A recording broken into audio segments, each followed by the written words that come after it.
In the annals of human conduct, few codes have demanded such unwavering submission to the concept of honor as that which governed the samurai of feudal Japan. Unlike the common mortal who might cling to life out of fear, desire, or hope, the samurai lived by a stark principle: death before dishonor. It belonged to honor.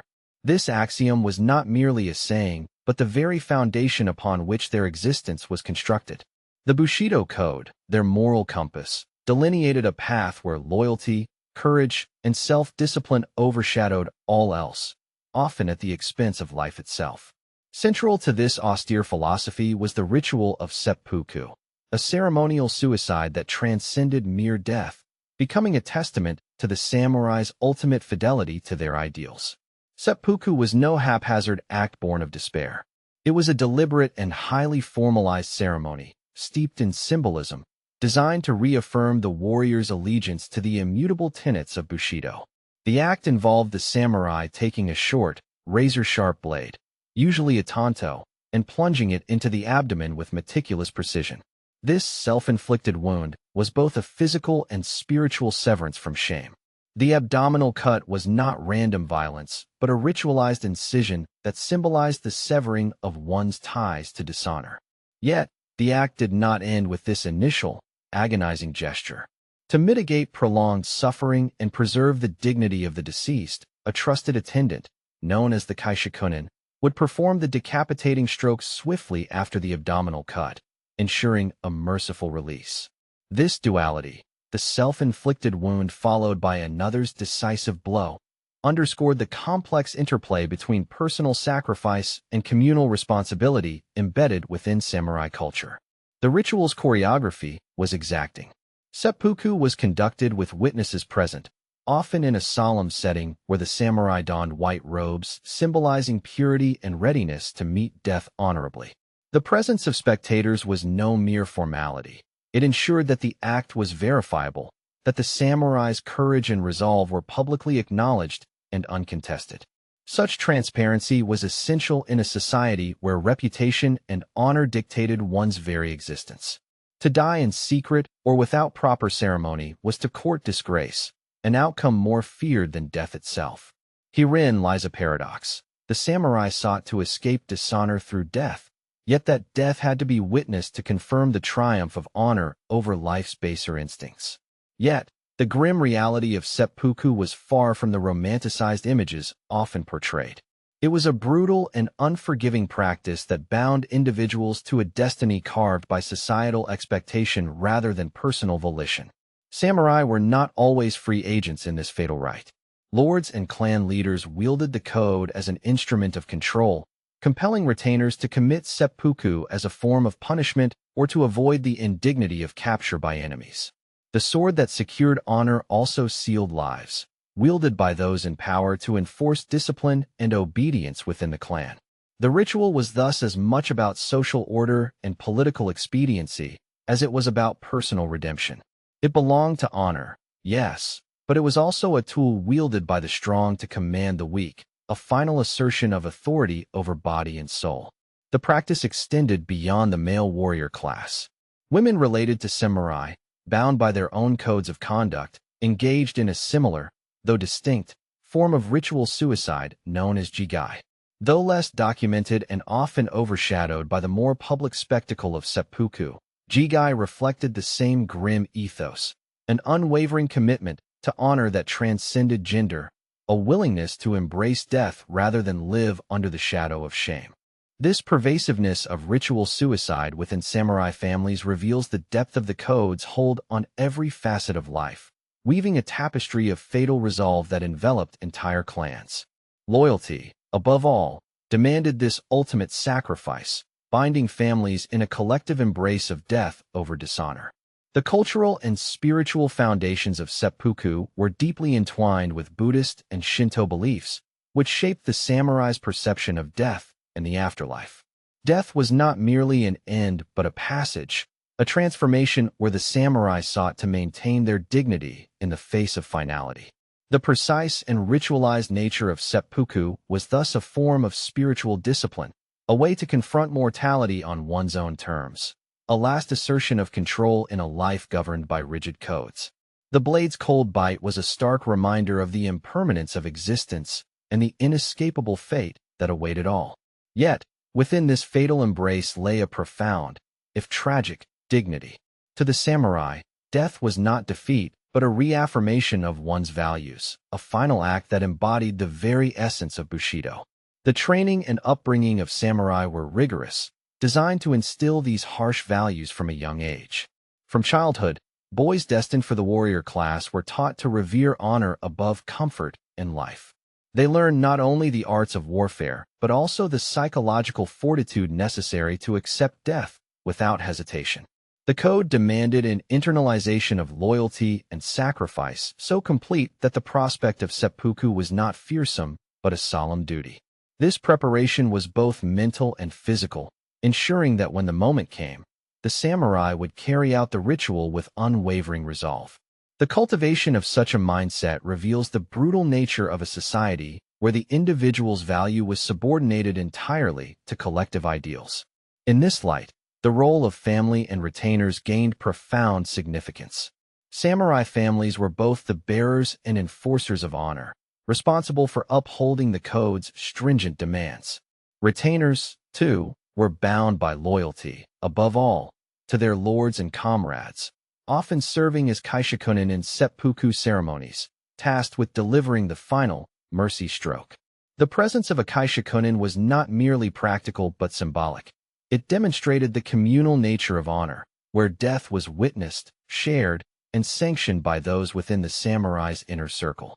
The code demanded that honor be preserved not in isolation but through collective acknowledgement, reinforcing bonds even in death.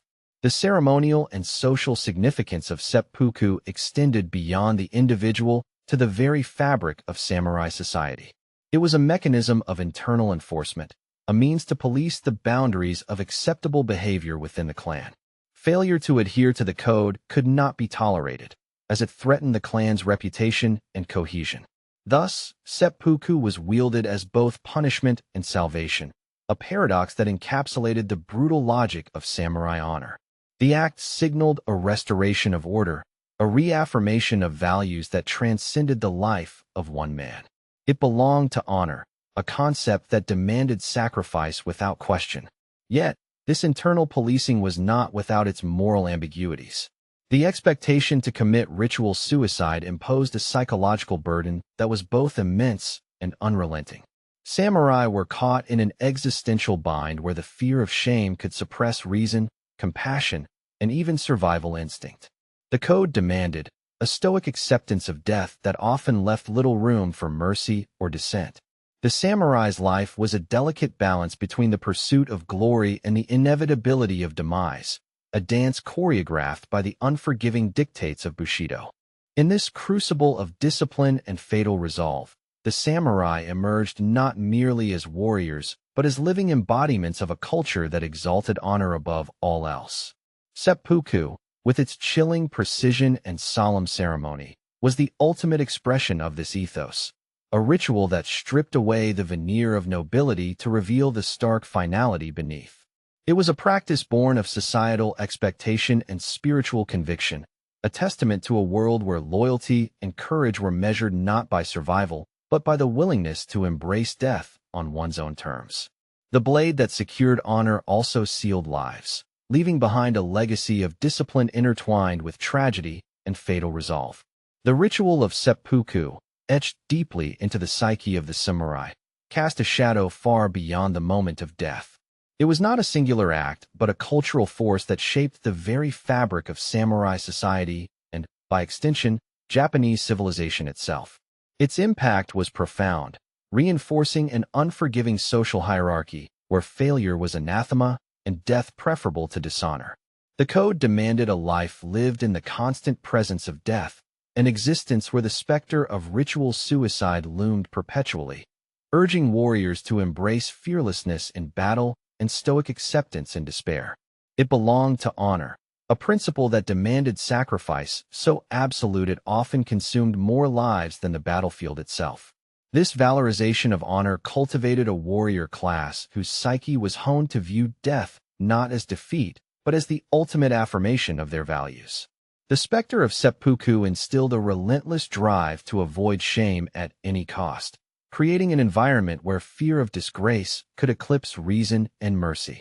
This psychological conditioning fostered extraordinary courage, a willingness to face overwhelming odds and embrace death with composure. Yet, it also engendered tragedy, where the line between valor and fatal obsession blurred. The code demanded that honor be preserved even when it meant extinguishing life prematurely, a paradox that haunted samurai households and battlefields alike. The social consequences of this fatal idealism rippled through every stratum of samurai life. The expectation of seppuku as a remedy for failure or disgrace imposed a suffocating pressure that could suffocate individual will. It was a mechanism of social control, ensuring conformity and obedience while punishing deviation with irreversible finality.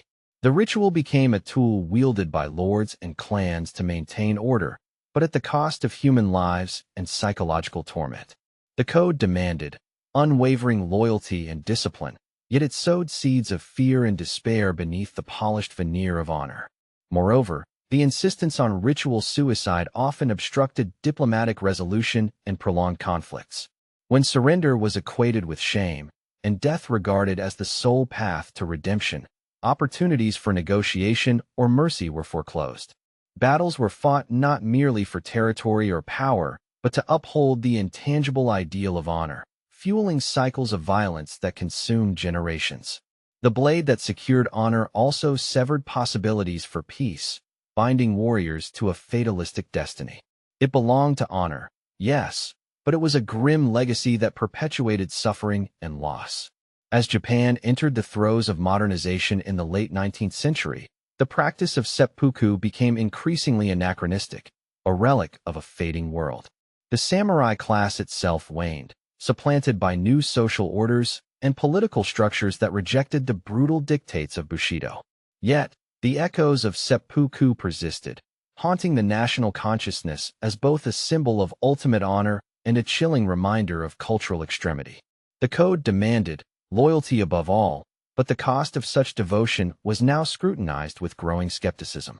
The ritual suicide that once defined samurai identity gradually receded into history, its shadows lingering in literature, art, and collective memory. The legacy of seppuku is thus a complex tapestry woven with threads of valor, tragedy, and moral ambiguity. It stands as a stark testament to the extremes of cultural obligation, where the individual was subsumed beneath the weight of collective ideals. The ritual's symbolism endures, provoking reflection on the costs of a society that equated death with dignity and sacrifice with identity. It belonged to honor, yet that honor demanded a price paid in blood and sorrow, a price that the world has struggled to reconcile. In contemplating the enduring influence of seppuku, one confronts the paradox at the heart of samurai culture, a code that exalted life through the embrace of death. This duality reveals not only the harshness of the samurai's world, but also the human capacity for discipline and devotion. The blade that ended lives also forged identities, shaping a legacy both revered and lamented. It belonged to honor, a concept as unforgiving as it was profound, binding generations to a fate where death was the ultimate measure of worth.